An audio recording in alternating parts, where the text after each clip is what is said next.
Hello दोस्तों, अस्सलाम वालेकुम। कैसे हैं आप सब लोग? उम्मीद करती हूँ आप सब अच्छे ही होंगे, खैरियत से होंगे। जैसा कि हम सब जानते हैं कि अल्लाह ताला ने दुनिया में नबियों में सबसे आखिरी नबी जो थे हमारे हुजूर पाक सल्लल्लाहु अलैहि वसल्लम थे, जिनको अल्लाह ताला के बाद हम सबसे अव्वल दर्जे पर मानते हैं। अब यहाँ सोचिए कि जो काम 1,24,000 नबियों ने दुनिया में आकर किया, क्या एक आम इंसान ऐसे काम कर सकता है? क्या कभी एक आम इंसान को नबियों का दर्जा दिया जा सकता है? नहीं ना। कुछ बरेलवी मौलवी ऐसे हैं जो कि अपने पीर, जो कि एक इंसान ही थे, उनको इतना बड़ा दर्जा दे दिया जाता है कि जब उन्हें भूख लगती थी तब 1,24,000 नबी आकर उनकी खिदमत में हाजिर हो जाते थे। तो आपको भी ये सुनकर काफी ज्यादा हैरत हो रही होगी कि इन्होंने अपने पीरों को इतना बड़ा दर्जा दे दिया है कि नबियों की जो बिसात है, जो कि उनका ओहदा है, वो इनकी नजरों में कोई अहमियत ही नहीं रखता है। आज की वीडियो में हम बरेलवी मौलवी साहब की मुंह जबानी सुनने वाले हैं और उसके बाद हम इंजीनियर मोहम्मद अली मिर्जा साहब का भी जवाब सुनेंगे। अल्लामा जज़री रहमतुल्लाहि तआला एक बुजुर्ग हुए हमारे बहुत बड़े। आप फरमाते हैं एक दिन मैं ज़ोहर की नमाज की इमामत करवा रहा था। जब नमाज से फारिग हुआ ना तो क्या देखा कि कोने में एक शहबाज बैठे। ये वाला शहबाज नहीं जो एक सिरा दरख्त से उड़ा तो दूसरा तो दूसरे से उड़ा तीसरा, जिसको आप नेशनल जियोग्राफिक पे देखते हैं। नहीं, हुजूर नबी अलैहिस्सलाम का शहबाज। आप फरमाते हैं ज़ोहर भी पढ़ी, असर भी पढ़ी, मगरिब भी पढ़ी, इशा भी, लेकिन हरकत नहीं की उसने, वहां बैठा रहा। आप फरमाते हैं उस रात ना बादशाह के दरबार में महफिल थी। मैंने कहा ज़ोहर से भूखा बैठा है। आप फरमाते जब मैं जाने लगा ना तो मैंने उसके भी कंधे पे हाथ रख के उसको दावत दी। मैंने कहा बादशाह के दरबार में महफिल मिलाद मुस्तफ़ा अलैहिस्सलाम है, तो चल मेरे साथ, महफिल में भी चला जाएगा, साथ को लंगर भी खाने को मिल जाएगा। आप फरमाते हैं मुझे आगे से कहने लगा कि हजरत मैं नहीं कहीं भी जाता, लेकिन अब इतना करम कीजिएगा कि जो वापस आए तो मेरे लिए हलवा लेते आइएगा। अल्लामा जज़री रहमतुल्लाहि तआला फरमाते मैं चला गया।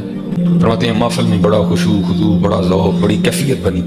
फरमाते मुझे याद नहीं रहा हलवा लाना। कहते मैं घर आके सो गया। आप फरमाते जब सोया तो क्या देखता हूँ कि हुजूर नबी अलैहिस्सलाम की बारगाह में हाजिर हैं। आप फरमाते दाईं जानिब कमो पेश 1,24,000 अंबिया सलामुल्लाहि तआला अलैहिम अजमईन, और बाईं जानिब हुजूर नबी अलैहिस्सलाम के सारे सहाब रिदवानुल्लाहि तआला अलैहिम अजमईन जलवा कर। कहते मैं नबी अलैहिस्सलाम की बारगाह में हाजिर हुआ तो आपने रूह नंबर फेर लिया और मुझे फरमाने लगे ओ जज़री, आज हमारे गुलाम ने तुझसे हलवा मांगा, तूने हलवा ही नहीं खिलाया। कहते आज मेरे गुलाम ने तुझसे हलवा मांगा, तूने हलवा ही नहीं खिलाया। अल्लामा जज़री रहमतुल्लाहि तआला फरमाते मेरी आंख खुल गई और आप फरमाते मैं उठ के ना मैं मस्जिद की जानिब भागा। कहते जब मस्जिद गया ना तो मस्जिद का दरवाजा हरकत में था, लेकिन मस्जिद में कोई नहीं था। इस बात की निशानदेही कर रहा था कि शहबाज अभी उठ के गया। कहते मैं उसके पीछे भागे, आगे जाके मैंने उसको जा पकड़ा, हाथ जोड़े, हजरत माफ कर छोड़, नहीं लाना याद रहा, मेरा घर बिल्कुल करीब है, मेरे साथ चले मेरे घर, मैं आपको वहां से ताजा हलवा बना के खिलाता हूँ। तो आप फरमाते वो आगे से मुझे कहता है हजरत अब हुजूर नबी अलैहिस्सलाम सारे अंबिया और सहाबा के साथ तशरीफ लाएंगे तो फिर मुझे हलवा मिलेगा। गुलाम बन के तो देखो। इसलिए इनके ऊपर 4 नहीं 5 तकबीरें पड़े, एक मजलिस में इन्हें 3 तलाकें दे के इनसे जान छुड़ा लें। ये इनकी इस्लाह मुमकिन नहीं सवाए इसके कि आप लोगों को कुरान और सुन्नत की तालीमात बताएं और इन लोगों को एक्सपोज करें कि ये किस तरीके से दीन का मजाक उड़ा रहे हैं। सही बात है भाई। और यही काम हम कर रहे हैं अल्हम्दुलिल्लाह। मान ले के गलती हुई है। वैसे तो बड़े फखरिया कहते हैं कि जी वो तो आइम्मा इकराम के अकवाल है कि हमारी कोई बात भी कुरान और सुन्नत के खिलाफ हो तो उसे छोड़ दो, देखो हम अंधी तकलीद नहीं करते, और फखरिया ये बात बताते हैं। लेकिन प्रैक्टिकली कोई एक बात इन्हें बता के बताएं और देखें इनके चेहरे बताएंगे कि इनके ऊपर कैसी नागवारी आएगी। कुरान और सुन्नत की दुश्मनी इनकी घुट्टी के अंदर आ चुकी हुई है। इत्तखज़ू अहबारहुम व रुहबानहुम अरबाबम मिन दूनिल्लाह। यहूदो नसारा ने अपने उलमा को और अपने सूफियों जोगियों को रब मान लिया हुआ था अल्लाह के मुकाबले पर। अब इस आयत मुबारका की शरह में एक हदीस है, उसकी सेहत पे इख्तलाफ है, लेकिन शेख अलबानी उसको हसन दर्जे में मानते हैं। जामिया तिरमिजी में है, मुस्नद अहमद के अंदर मौजूद है, और शाह वलीउल्लाह देलवी ने भी तकलीद के रद्द में इस हदीस को हुज्जतुल्लाह अल बालिगा में नकल किया है कि हातिम ताई जो थे मशहूर अरब के एक सखी, उनके बेटे मुसलमान हो गए अदी इब्न हातिम।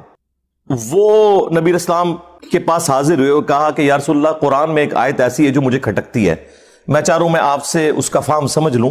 ये जो सूरह तौबा की आयत नंबर 31, इत्तखज़ू अहबारहुम व रुहबानहुम अरबाबम मिन दूनिल्लाह, कि यहूदो नसारा ने अल्लाह के मुकाबले पर अपने मौलवियों को, सूफियों को, जोगियों को, बुजुर्गों को, बुजुर्गान दीन को, उलमाए कराइम को, सॉरी उलमाए किराम, उलमाए किराम को, क्राइम इंग्लिश वाला उलमाए सू के लिए वो भी दुरुस्त है अपनी जगह।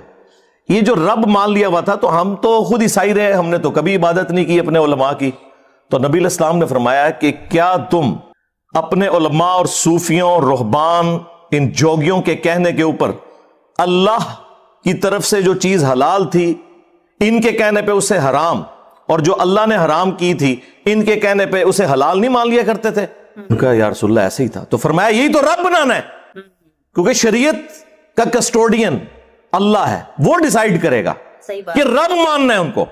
نہیں جی، نبی علیہ السلام نے آپ کا ایک مسئلہ حل کر دیا. جو میرے اوپر بڑی تہمت لگاتے ہیں نا، یہ کہتا ہے جی وہ ڈائریکٹ دیکھیں کہ قرآن و سنت میں کیا ہے، بزرگان دین سے اور علماء سے پوچھ کے نہ چلیں. تو نبی علیہ السلام نے تو کہا کہ یہ جو پوچھ کے چل رہے ہو نا، دیکھ لو یہ جو پوچھ کے چل رہے ہو وہ صحیح بات بتا رہے ہیں یا اللہ کی وحی کے خلاف بتا رہے ہیں. تبھی کہا نا کہ تم اپنے علماء کی باتوں کو اللہ کی شریعت کے خلاف مان لیا کرتے تھے. تو اس کا مطلب ہے کہ ہر بندے نے دیکھنا ہے کہ یہ مولوی کوڑ پہ ماردا ہے یا سچ پہ کہندا ہے. یہی مطلب ہوا نا. وہاں تو کسی نے نہیں کہا کہ جی ہم تو ناقص العقل ہیں، ہم جاہل ہیں، ہم کیسے دیکھ سکتے ہیں کہ قرآن و سنت میں کیا لکھا ہوا ہے یا رسول اللہ، یہ تو علماء کا کام ہے نا. تو دیکھ لیں اس سے یہ بھی رزلٹ نکلتا ہے. اور ڈگری ان کی، اس کی اوقات یہ ہے کہ بریلوی دیوبندیوں کو جاہل کہتے ہیں، دیوبندی بریلویوں کے علماء کو جاہل کہتے ہیں، سنی شیعہ کے، شیعہ سنی کے. یہ ٹوٹل اوقات ہے ان کی ڈگریوں کی.